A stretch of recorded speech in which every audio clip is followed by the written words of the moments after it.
Howdy y'all, Joe Hills here, recording as I always do in Nashville, Tennessee, and today on the Hermitcraft server, as you can see, we've got Venom Kisser's wonderful, amazing tree farm here. And I know what you're thinking, Joe Hills, didn't you just prank Venom Kisser in your last video? Surely you're not about to ruin her beautiful tree farm that she worked really hard on. Actually, in order to prank Venom Kisser in my last video, I needed to make a bunch of pistons, so I needed to chop down a bunch of trees, and that was when I realized that the logs in the walls of the tree farm are preventing the natural decay of many of the trees inside the farm itself. And so what I'm going to do is I'm going to graciously take all of the hardened clay that I have gathered to this point, which, I mean, there's a lot of it. You know, I've gathered a lot of hardened clay. That's not a euphemism. It's like I got a lot of hardened clay over here.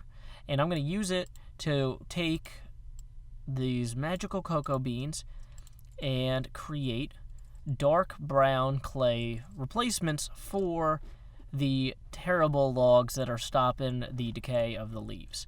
So the best way to do this is actually going to be to climb all the way up here to the top and probably to jump onto, well, that was not where I wanted to jump onto.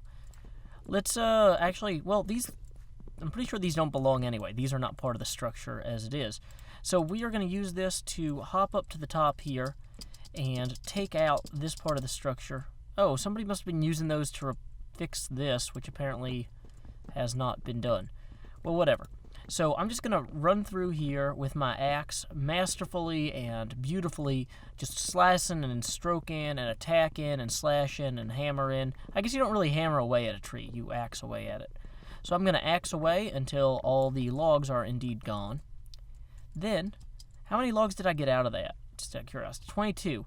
And how many of these pillars are there? 1, 2, 3, 4, 5, 6, 7, 8, 9, 10, 11, 12, 13, 14, 15. I'm going to run out of clay before I'm done with this.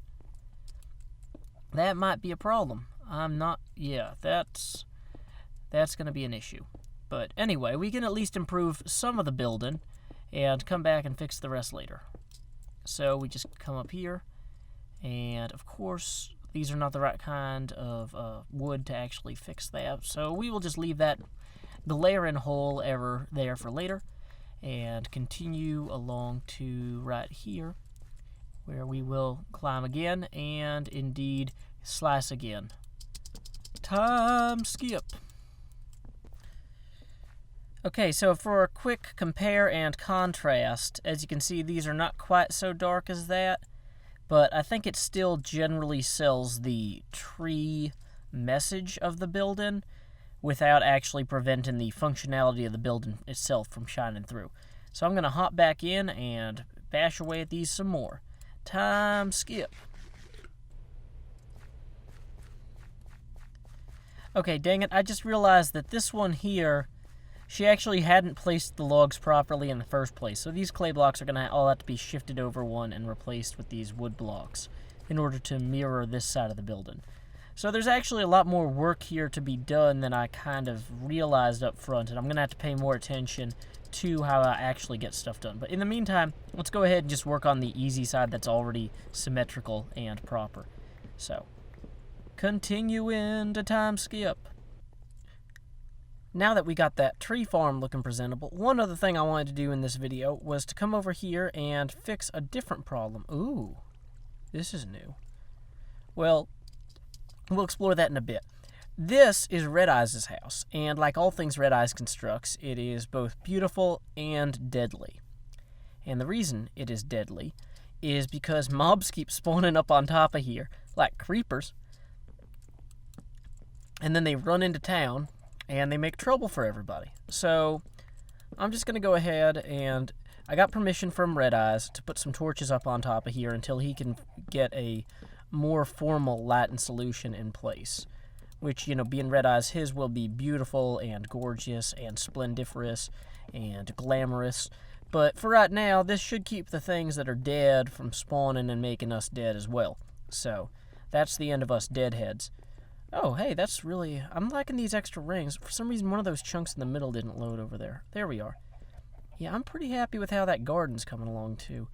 This is definitely a growing server, and I'm really having a lot of fun. I'm glad to be a part of it, and I'm glad to help out where I can with these little changes. making the tree farm better, making this mob spawner not happen.